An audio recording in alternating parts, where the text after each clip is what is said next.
Hello friends, आज मैं आपके लिए लेके आई हूँ भारतीय काव्य शास्त्र का प्रीवियस क्वेश्चन पेपर जो है सेकेंड ईयर फोर्थ सेमेस्टर का क्वेश्चन पेपर तो बीए हिंदी ऑनर्स का है। ठीक है, अब जानते हैं इसमें किस तरह के क्वेश्चंस आए थे।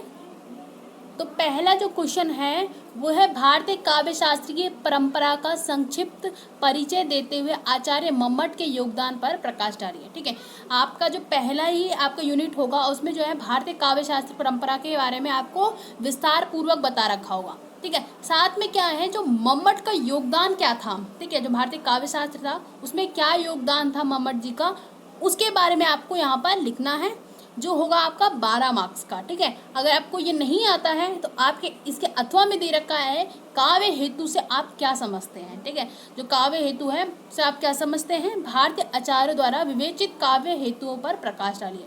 ठीक है, जो कई सारे आचार्य हैं जैसे मम्मट हो गया, विश्वनाथ हो गया, जगन्नाथ हो गया, इन सभी ने क्या है अपनी अपनी जो है काव्य हेतु पर बात की है। ठीक है, अपनी अपनी टिप्पणी दी है, तो उसके बारे में आपको यहाँ पे लिखना होगा।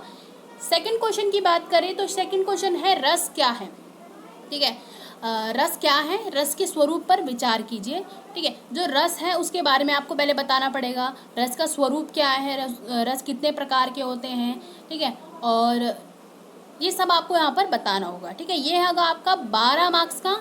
और यहाँ पर आपको यहाँ पर अथवा में दे रखा है व्यंजना शब्द शक्ति। ठीक है, यहाँ पर लक्षणा व्यंजना होता है, तो यहाँ पर केवल व्यंजना के बारे में बात की गई है। ठीक है, व्यंजना शब्द शक्ति की परिभाषा देते हुए उसके विभिन्न प्रकारों पर साधारण प्रकाश डालिए।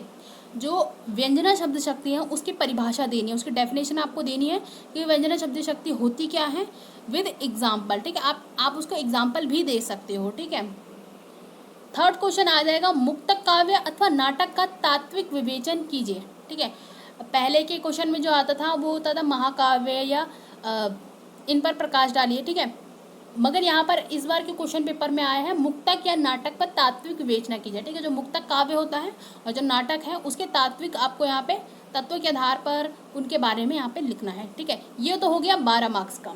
ठीक है, इसके बाद फोर्थ क्वेश्चन की बात करें तो फोर्थ क्वेश्चन है किन्हीं 3 अलंकारों के लक्षण उदाहरण दीजिए। ठीक है, ये क्वेश्चन आता ही है।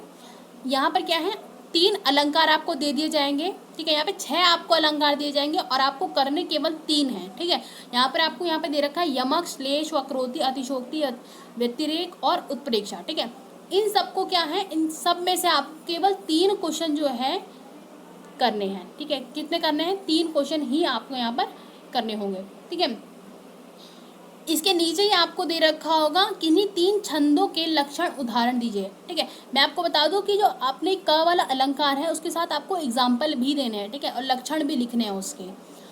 ख की बात करें तो छंद जो है इसके भी उदाहरण भी लिखने हैं और इसके लक्षण भी लिखने हैं। ठीक है, ये होता क्या है, इसका स्वरूप कैसा है। ठीक है, विद एग्जाम्पल।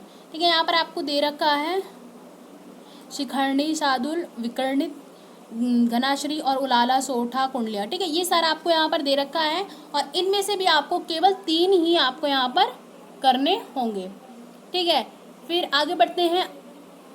इसमें आपको दे रखा है 5th क्वेश्चन। ठीक है, 5वां क्वेश्चन आपको यहाँ पर दे दिया जाएगा।